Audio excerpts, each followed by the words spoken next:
Ladies and gents, how you doing? Today I'm not going to bore you by going over Jim Ratcliffe's statement. Everyone's covered it already, and he's apologised already because obviously the mafia that runs the show has jumped on him for saying what's painfully obvious to anybody with two brain cells to rub together. That's the thing I find most irritating about the UK. We must be the only country that spends weeks debating that which everybody with eyeballs knows is a proven fact. To debate immigration after 25 years of the British public complaining about it, and after Sajid Javid put in a photo like, I visited Haybrook Primary School, and every single kid in the photo is from Bangladesh or India or Pakistan. There's nothing to debate. Debates are supposed to be where you work through the hard questions of the day. You're not supposed to spend weeks talking about facts. We might as well organise a debate about whether or not it would hurt if I nailed my ball sack to my desk. This isn't something we need to talk about. So, instead of talking about this pointless debate, which everybody already knows the answer to, I thought I'd do a reaction video. I don't really do reaction videos, do I? Seem sort of lazy to just sit and watch other people's videos and talk over them. But this bloke, Stephen Howson, well, he made a video about this and somehow he's got 300,000 subscribers when he appears to have the IQ of a pull-along duck. So instead of covering what Jim said, because you already know about it, I thought I would walk through some of his insane, delusional claims and then shoot them down in flames. Trust me, this won't be difficult. It's going to be like Mike Tyson fighting Keir Starmer, and we've all seen what he does to a punch bag. And just try and whack it. Yes, this is good. And again. That's it. And again. Try and breathe. Relax. That's it. Couldn't knock the fluff off a cappuccino, could he?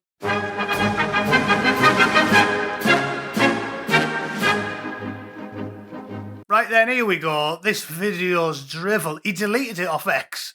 In between me seeing it and filming this, he's already deleted it because he was getting butchered in his own comments. So, essentially, I feel like I'm picking on an invalid, but let's hear what he has to say. Morning, mate. I asked on Instagram yesterday for questions, and the overwhelming request was for me to answer Jim Ratcliffe's comments from yesterday. Your own followers stitched you up here, mate. They did. You're a football manager, like Gary Neville and Gary Lineker and the legions of other woke shitheads called Gary in the football industry. You should stick to what you're good at. I don't doubt you could school me about the most important attributes for a centre-back or what have you. But what you shouldn't do when your business is football is talk politics. Because what we've established over the last few years is that the average footballer is much, much thicker than the bloke selling programmes outside the stadium. Okay, so there's your first mistake, Steve. Now, I did touch on what I saw as the main quote. That wasn't the only thing he said. There was a few more things, but that was generally the gist of the main quote. I thought there might have been some context to add to it. There was no context to add to it. There was no context to add to it, no. None. We've just let 15 million people move to the UK in the last 20 years. From third world countries. We've had endemic grooming gangs with at least 250,000 victims, almost all of which being Pakistani and Bangladeshi. And the cherry on top is Salman Abedi blew up a load of women and kids in Manchester. He professes to be a Man U fan. You'd think he'd care about little Safi and her friends getting scattered across the walls of the Manchester Evening News Arena. But apparently, I'm sure his memory hold that. Salman Abedi was a Libyan. Axel Rudu Kanubu was Rwandan, and Michael Adewewo, who lopped Lee Rigby's nut off, I believe was Nigerian, at least by ancestry. So there's some context for you. Just a little bit of context. That's like saying we dropped an atomic bomb on Nagasaki, but there's no more context to add. They didn't have 100,000 POWs building a railway, and we never had a war with them for 5 years prior. There wasn't a war in the Pacific. There was no context at all. We just did it for a laugh. So if you're not aware, so Jim Ratcliffe, billionaire part owner of Manchester United and owner of Ineos, said the UK has been colonised by immigrants. Demonstrably, factually accurate. What's the dictionary definition of colonisation, Steve? Actually, I'll read you it because I doubt you read any long books. The definition is as follows: the action or process of settling among and establishing control over the indigenous people of an area. Do you think killing the children of the indigenous people of the area in a dance class, or rogering 250,000 children while the government, the police, and the judges and the lawyers turn a blind eye to it, would you class that as establishing control over the indigenous people of an area?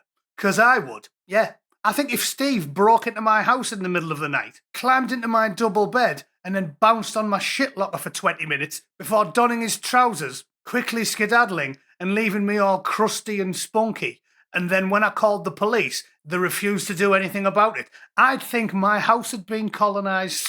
And I'd be right to think that, Steve. It's the dictionary definition of colonisation, all right? Because that's it, if you didn't know it. The population of the UK was 58 million in 2020. Now it's 70 million. He also said, I think Nigel Farage is an intelligent man, and I think he's got good intentions. If that's not the most hilarious thing he said yesterday, I don't know what is. Yeah, Nigel Farage isn't the cleverest man in the world, but footballers are well clever. Everyone knows that. I don't think Al Frogface is the cleverest man in the world, but I guarantee if he went head-to-head with Stephen Howson on Mastermind, Stephen Howson wouldn't walk away the victor of that confrontation. I guarantee you that. He might beat David Lammy, but he wouldn't beat Farage. But anyway, this isn't headlines taken out of context. Those are his words. So let's go through them properly. The UK has been colonised. For starters, that's quite hilarious considering the UK's past, but he doesn't know anything about the UK's past. One thing we've ascertained is that Guardian readers and left-wingers know less than nothing about history. If you knew anything about history, you wouldn't be a Guardian reader. The clues in the title, they're all postmodernists. Postmodernists don't know anything about antiquity. That's why they think 2026 in America is, and I'm quoting a few million of them, never been a worse time to be a black man in America. Yeah, when 200 years earlier, there used to be property. These people don't know anything about antiquity. Everyone knows it. So, Steve, don't throw breeze blocks round the glass mansion you're sitting in. You haven't got a Scooby-Doo. British history is complicated, but one thing we know for a fact is that during the Age of Sail, in fact, during all of antiquity, colonization, taking shit off your neighbours, was as common as squirrels in Sherwood Forest. Everyone was doing it. Askia, Songhai, Africans were colonizing each other, Asians were colonizing each other. The Persians and the Romans and the Egyptians, they all owned people. Compared to everybody else, seems like the British were actually relatively civilised, weren't they? Spending their own money and losing 30,000 of their own sailors, ending the slave trade and policing the seas. But you didn't know any of that, did you, Stephen? Colonised, that's a heavy word, man. It implies a takeover, it implies overrun, it implies loss of sovereignty. Takeover, loss of sovereignty. All the areas they colonised only vote for people that follow their belief system. Or white people that pander to them, like Wesley. We've all seen his leaked messages. He's scared he's going to lose his seat. Who's he going to lose his seat to? Ooh, an independent that talks about Palestine non-stop. Should English people be worrying about Palestine more than themselves? No, it's a heavy word, but it's true. Rupert Law's current inquiry proves it to be true beyond any doubt at all. So again, you're just demonstrably wrong. That's quite hilarious as well. But it's just not true. For start, it is true. You're wrong. As the numbers he used are not true. He said the UK population in 2020 was 58 million. It wasn't. I think everybody knows that that number's incorrect. Nobody thinks it's gone up by 20 million in 6 years. So that's probably the only factually accurate thing he's going to manage to spit out during this interminable viewing. It was over 67 million, right? The UK population at the moment is 69 million. It's gone up about 2 million. So for starters, you're wrong. Now, when it comes to the immigrants that are crossing over, a lot of people talk about these small boats that are coming over. It actually peaked in 2022. Do you know how many? 45,000. No, not a day.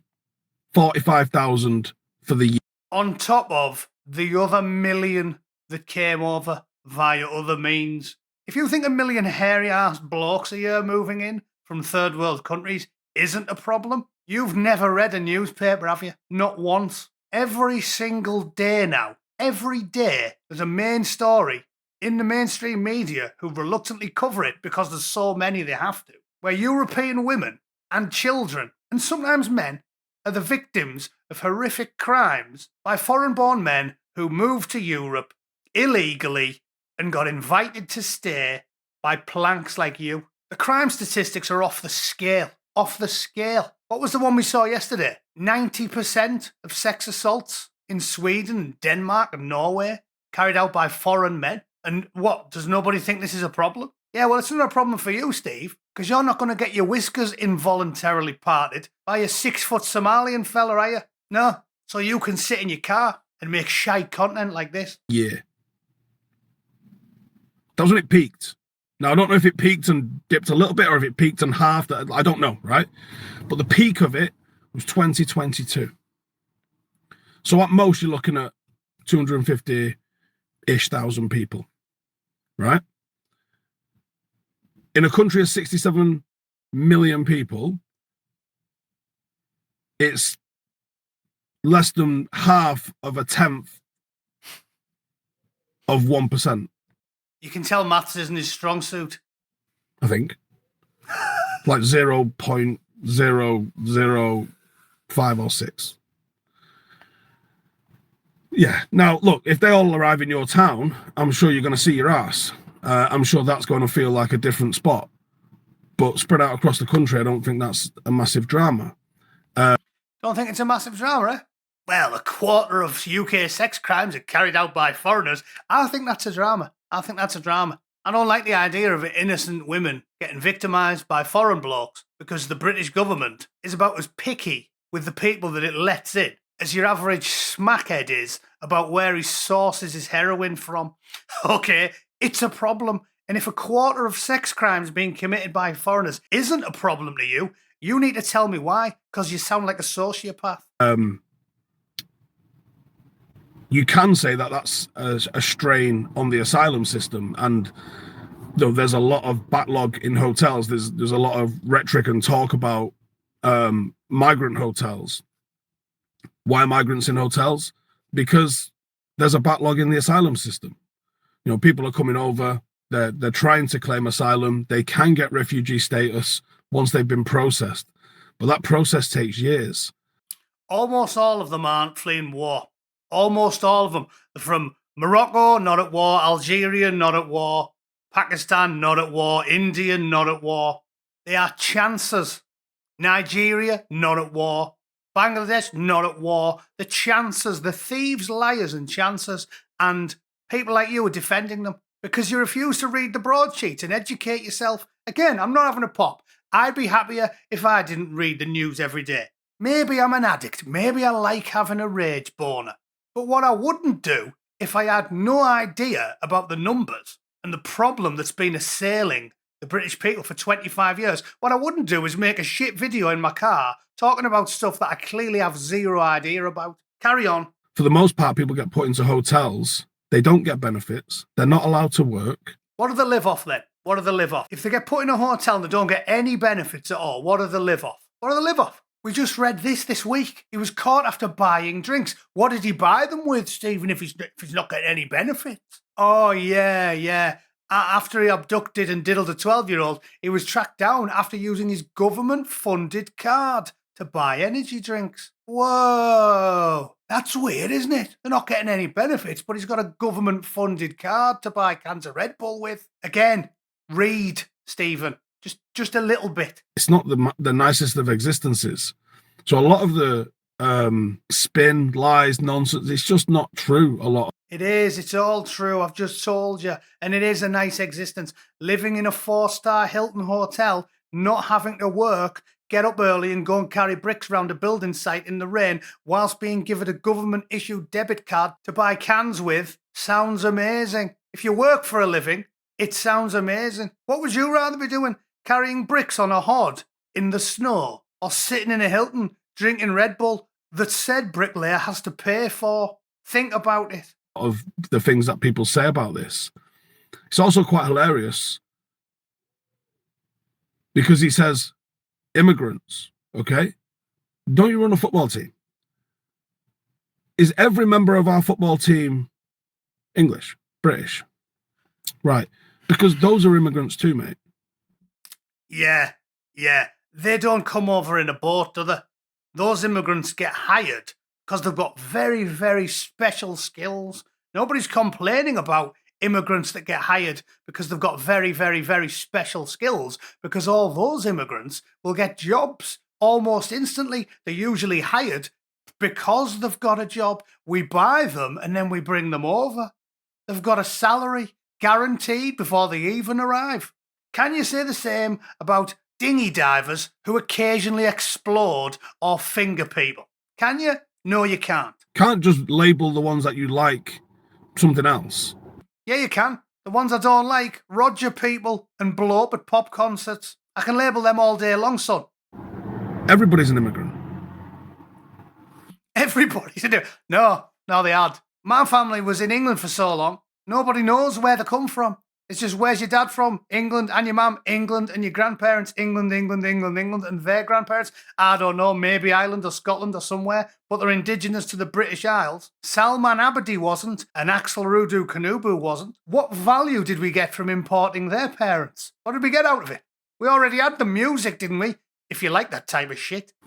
So that's a bit of a mad thing to say, don't you think? No. And colonised is... It's heavy political language, and it's factually incorrect. It's 100% accurate. 100% accurate.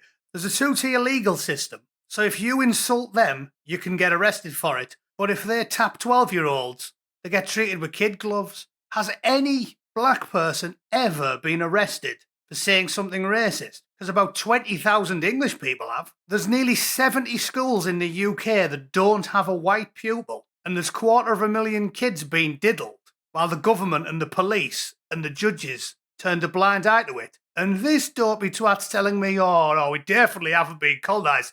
As I said, it's the dictionary definition. Don't argue with me. Take it up with the Oxford English Dictionary. And it's mad inflammatory, which is hilarious that you would bring up Nigel Farage, because Nigel Farage only speaks in inflammatory and quite often wrong language. So I would see why you think he's intelligent. And as a United fan, it worries me that your decision-making and judgment is...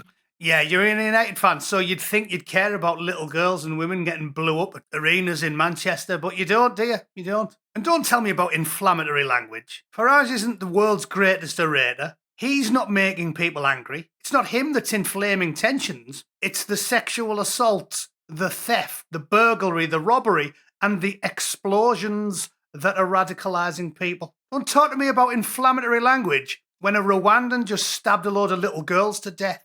As clearly wrong as it is, when you're the guy that thinks he's going to return this football club to glory. That's iffy, man. It's not iffy. It's 100% accurate. You don't know anything. And he goes on to say Britain is struggling, and it is. And he says... This is the best bit. He's garbled history. Watch when he gets into economics. He thinks immigration is the root cause of all of those struggles.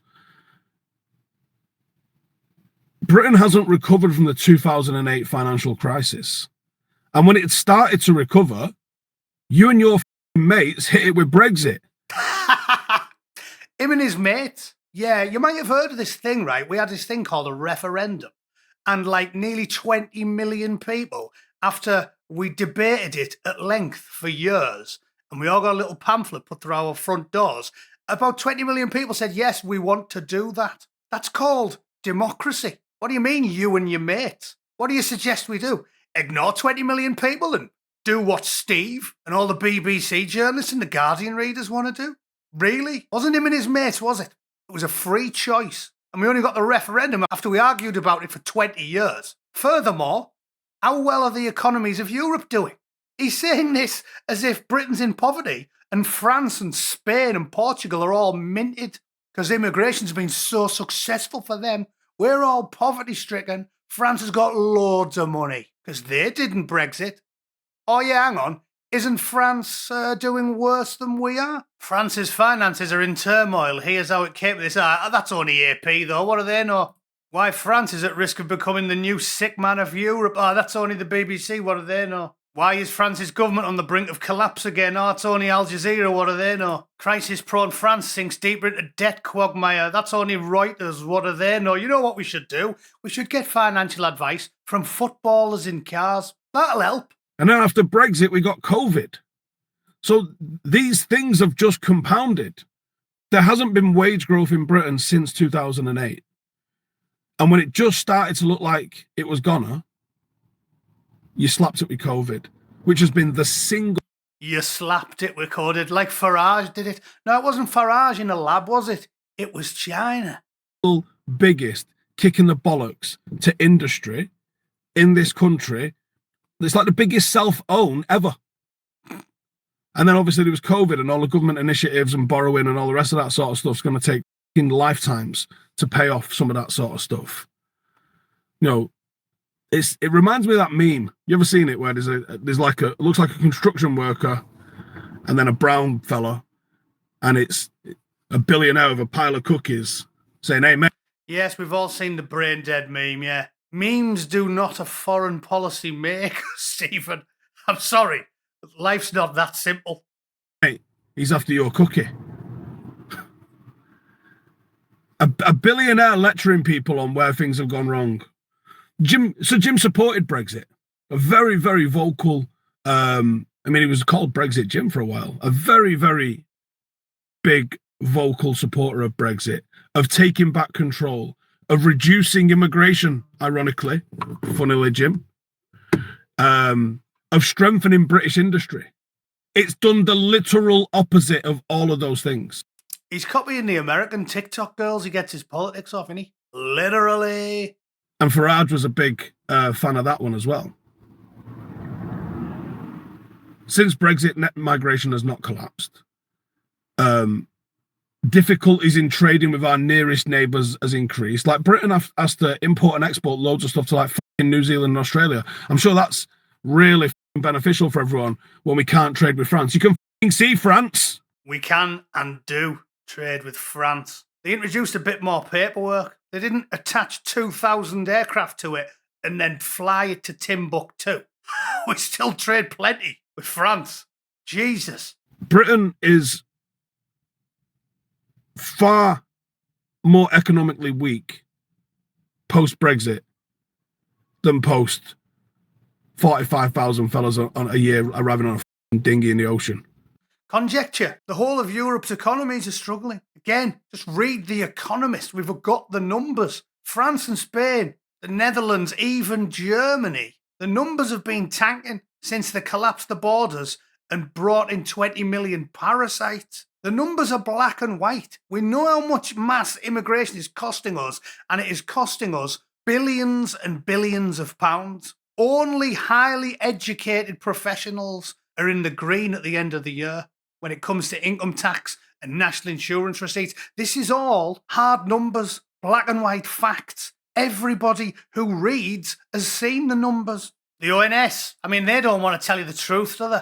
Shows that the white Brits are the only net contributors to the UK. There's your net contributions by ethnic group. Again, it annoys me I have to explain this stuff to people. You know this without ever picking up a paper if you've got the eyes to see. How does someone sitting on benefits in a council house put money in the coffers? You have to be completely brain dead, don't you? How? And something like half of them, if they're followers of one very specific religion, they don't let the wives go out to work. So there's a 50% drain straight off the bat. This stuff is like juvenile. An 8-year-old could tell you this stuff. Stephen, you don't need to read the numbers. Christ on a bike. And he supported that. And the grand irony in all of this is after the Brexit vote,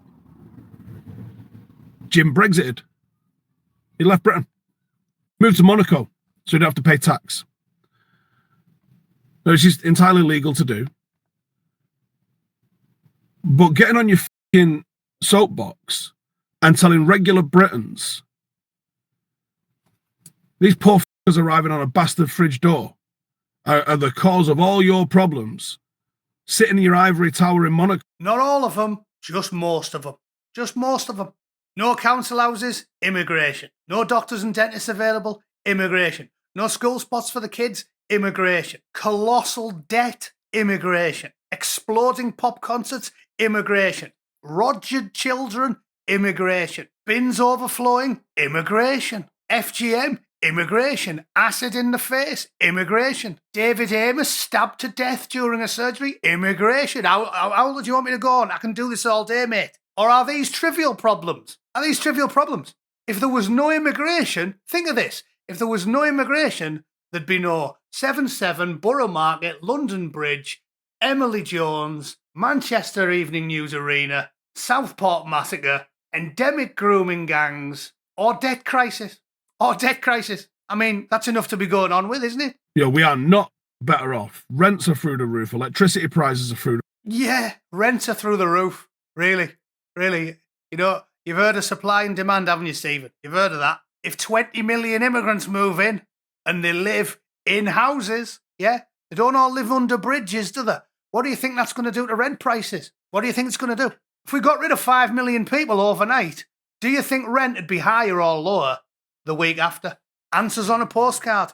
And a guy that probably pays less in tax than the average fucking student. He's paid more income tax in his lifetime than any 100,000 plumbers, 500,000 students, and 2 million illegal immigrants. In fact, 10 million illegal immigrants, because they're just in the red from day one. He's telling people where Britain needs to fucking pull itself up by its bootstraps. And at the same time, this billionaire fella that got knighted for his services to business is telling the whole country benefits are the problem, people on the scrounge are the problem. Yep, they are, definitely. Mick Philpott was a problem. I bought all his turkey twizzlers. I bought all of his scratch cards. I bought all of his Super Kings. I bought all of his special brew. I bought his petrol and the matches he used to blow his council house up. And I think I paid for that as well, didn't I? Yeah, weird that, isn't it? Poor f***ers that have fled fucking violence. Almost none of them have. Again, Nigeria, Pakistan, Algeria, Morocco, Somalia. You'd know this if you knew anything about the world. They're not at war with anyone. People go on holiday. You've seen the stories, haven't you, about all these asylum seekers taking holidays back to where the family is? Who goes on holiday to a war zone? Well, I do, because I visit my family in Middlesbrough once a year. But most people don't. If they were fleeing violence and persecution, they wouldn't jump on a plane and go back there 3 months later, would they? Think about it.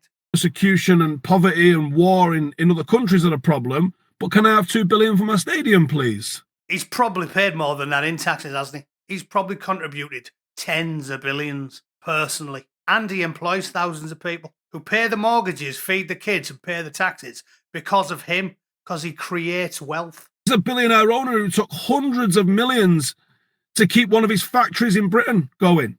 You're a fucking cheeky is what you are. This is misplaced anger, this, isn't it? I can't believe he's angry at the guy. That bloke, born and raised in England, paid billions in taxes, and he's more angry with him than he is the Rwandan kid who stabbed a little girl in the eye. Think of that. How many videos did you make about that? Britain's colonised. Right. It is. It obviously is. Public services are on their arse. Can I have $2 billion, please, to build a new stadium? I could probably borrow the money myself, but I'd rather not. I'd rather get you lot to do it. Wow. Some fucking bollocks on you, mate. The country's in a crisis, yeah? Add to it rather than fucking, sell a bit of Ineos. At the age you're at now, where else are you going with Ineos? Sell a bit of Ineos and do it your fucking self. No, all right, sweet. Don't kick off about immigrants and this, that, and the other when you're not willing to put your own fucking hand in your pocket. He's put his hand in his pocket for 50 years, daft ass. 50 years paying to get the piss took out of him. I think it's time he takes the piss back. Fair play to him. He's got more patience than me. To pay tax to make it better, and 2, to actually build a stadium for the thing that you fucking own and will benefit from.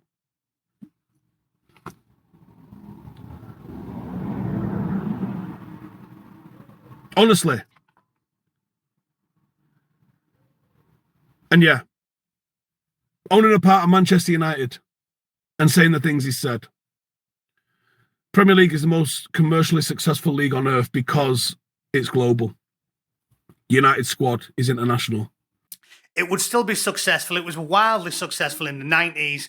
It was successful when they had rules that you were only allowed 3 foreigners in your team. If they were banned, they'd be forced to use homegrown talent. Middlesbrough put a team out not too long ago when they were in the Premier League where the first 11 were all born within 30 miles of the stadium. I remember that well because it was like a famous talking point. And that'd be better for the local community and the surrounding area and the people that live there to put money in the pockets of their own instead of putting money into the pockets for people that will never pay any income tax and explode occasionally. Weird that, innit? I'm just putting that out there. Ineos, to its credit, is a global company.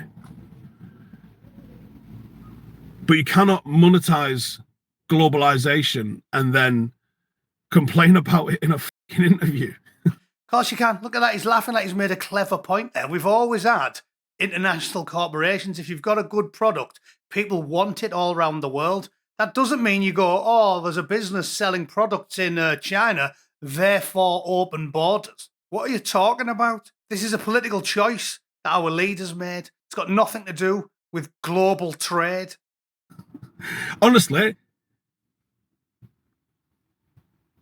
might have to change your name to Sir Jim fucking Hypocrite. Look, Britain's got fucking plenty of problems. Yes, and importing unvetted criminal migrant men or full-blown terrorists are 2 more that we don't need. Plenty of them.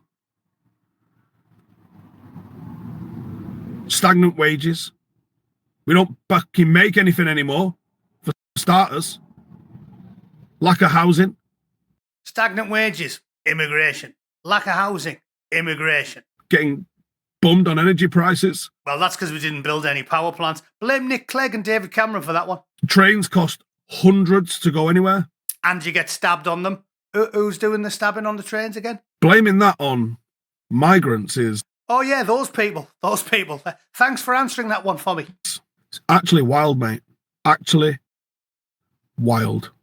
There you go. So that's total drivel. Total drivel. Every single thing he said in that video was bollocks. He refuted himself half the time, complaining about lack of housing 2 seconds after you've been promoting the fact we moved 10 million people in. is wild, to quote you, mate. Anyway, I'm going to call it there. Just to be clear, he wasn't a bootneck. Some bloke added me on X and said, oh, Stephen was a bootneck, was it? No, definitely not. We actually have some standards. I believe he was in some chicken shit pongo outfit because you do have to have 2 brain cells that are up together to be a bootneck.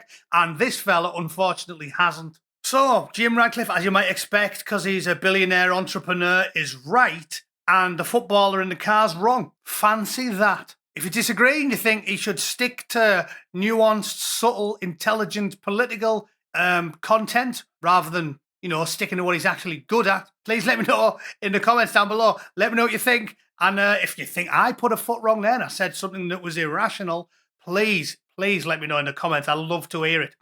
In the meantime, I'll see you all tomorrow. Thanks for tuning in. Toodle pip. Cheers.